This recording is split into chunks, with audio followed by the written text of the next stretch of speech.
జానకి, నిన్న టీవీలో నేను సినిమా చూశాను. ఏం సినిమారా? ఏదో ప్రేమ కథ సినిమాలే. ఆ సినిమా చూస్తుంటే నాకు అనుమానం వచ్చింది. ఏంటా అనుమానం? ఆ సినిమాలో హీరో హీరోయిన్లు అస్తమానం గొడవ పడుతూనే ఉంటారు. అయితే చివర్లో ట్విస్ట్ ఏంటంటే ఆ గొడవల్లోంచి వాళ్ళ మధ్య ప్రేమ పుట్టింది.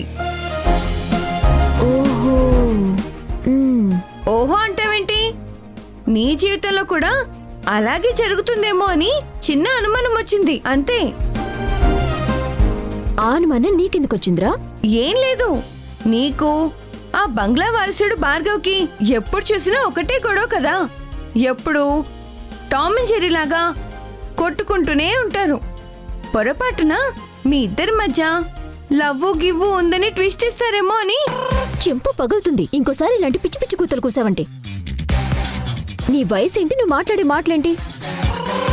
బుద్ధిగా చదువుకొని బాగుపడదామన్న ఆలోచన లేదు కానీ ప్రేమ కావాల్సి వచ్చిందంట. ప్రేమ అది కాదు జానకి. నోర్ముయ్. ఇంకొకసారి ప్రేమ గురించే కాదు, ఆ ఇంట్లో వాళ్ళ గురించి ప్రస్తావన తీసినా తోలు తీస్తాను. సారీ జానకి, ఏదో సరదాకి అన్నానంతే. సరదా కూడా వాళ్ళ గురించి నా ముందు మాట్లాడుకు.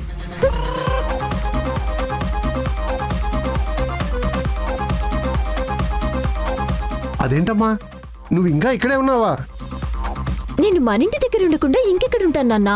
అబ్బబ్బబ్బబ్బబ్బా, నీకు ప్రతిరోజు గుర్తు చేయలేక నాకు తలనొప్పి వచ్చేస్తుందమ్మా. నువ్వు రాణిగారి బంగ్లాకి వెళ్ళాలి కదా, శారదమ్మకు వైద్యం చెయ్యాలి కదా. మీకు కూడా చెప్పి చెప్పి నా నోరు నొస్తుంది నాన్నా. వాళ్ళింటికి నేను వెళ్ళను, అక్కడ నాకు గౌరవం ఉండట్లేదని మీకెన్నిసార్లు చెప్పాలి నాన్నా? అది కాదమ్మా. వాళ్ళ వంశం గొప్పది, వాళ్ళ రక్తం మంచిది అంటావు, అంతే కదా? చూడన్నా, ఈ రోజు నువ్వు ఎన్ని స్టోరీలు చెప్పినా నేను ఆ ఇంటికి వెళ్ళను కాక వెళ్ళను, అంతే. జానకి, జానకి, ఏంట్రా ఈరోజు జానకి ఏంది ఇలా ఉంది? మీరు ఫాదర్ కాబట్టి కామ్గా చెప్పి వెళ్ళింది. నాకైతే చివాట్లు పెట్టింది తెలుసా? జానకి ఏమో వెళ్ళనంటే వెళ్ళను అంటుంది. అక్కడ వాళ్ళేమో ఎదురు చూస్తూ ఉంటారు. ఈ గండం నుంచి నువ్వే గట్టెక్కించాలి తండ్రి. శ్రీరామచంద్రమూర్తి. ఆదిత్య గారు, మీరేం కంగారు పడకండి, అంతా సిద్ధం చేశాం. ఈ రోజు మీ కూతుర్ని మీరు చూస్తున్నారు. చూడటం కాదురా, ఆ బొబ్బిలి వాళ్ళని ఎదిరించి నా కూతురు నా దగ్గరికి తీసుకురావాలి.